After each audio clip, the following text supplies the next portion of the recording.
Rema hari ini, Pengkhotbah 4 ayat 9-10.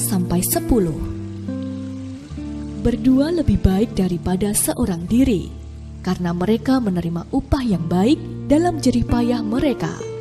Karena kalau mereka jatuh, yang seorang mengangkat temannya, tetapi wai orang yang jatuh yang tidak mempunyai orang lain untuk mengangkatnya.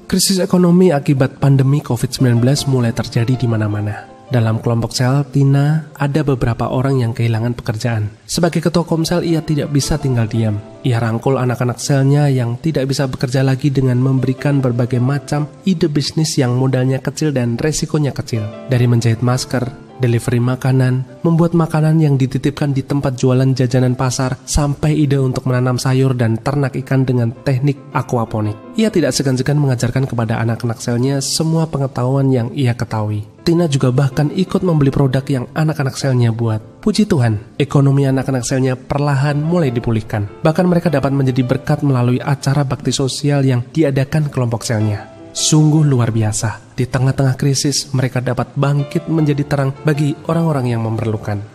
Tepat yang firman Tuhan katakan, berdua lebih baik daripada sendirian. Tergabung dalam komunitas yang positif dan membangun iman seperti kelompok sel adalah sangat baik. Ketika seorang anggota sel ada yang jatuh, ada orang-orang di sekelilingnya, keluarga rohani yang akan membantu untuk mengangkatnya kembali. Ada orang tua rohani yang akan membimbing kita untuk mengambil langkah-langkah yang dibutuhkan saat kita kehilangan arah dan tujuan. Di masa krisis seperti sekarang ini, mari kita bergandengan tangan sebagai satu kesatuan tubuh Kristus, saling menolong, saling membangun, dan saling menabur berkat satu sama lain, sehingga kita dapat melewati krisis ini dengan baik, sehingga tidak ada anak-anak Tuhan yang harus meminta-minta karena tidak punya uang, makanan, maupun pekerjaan. Percayalah, ketika kita menabur di masa krisis, berkat kita tidak akan berkurang atau habis. Karena Tuhan kita Tuhan yang setia dan adil. Di mana ada kesatuan dalam tubuh Kristus, di sana ada Tuhan yang akan mengirimkan berkat-berkatnya dan membangun ketahanan finansial yang kuat di tengah anak-anaknya. Dalam menghadapi krisis global yang terjadi saat ini, apa tindakan Anda untuk dapat bertahan bahkan keluar dari krisis ini?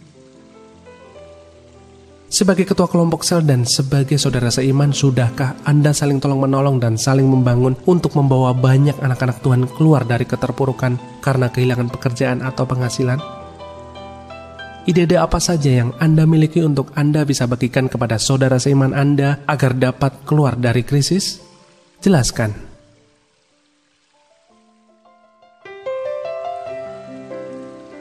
Bapa, terima kasih atas pemeliharaanmu kepada setiap anak-anakmu dimanapun mereka berada.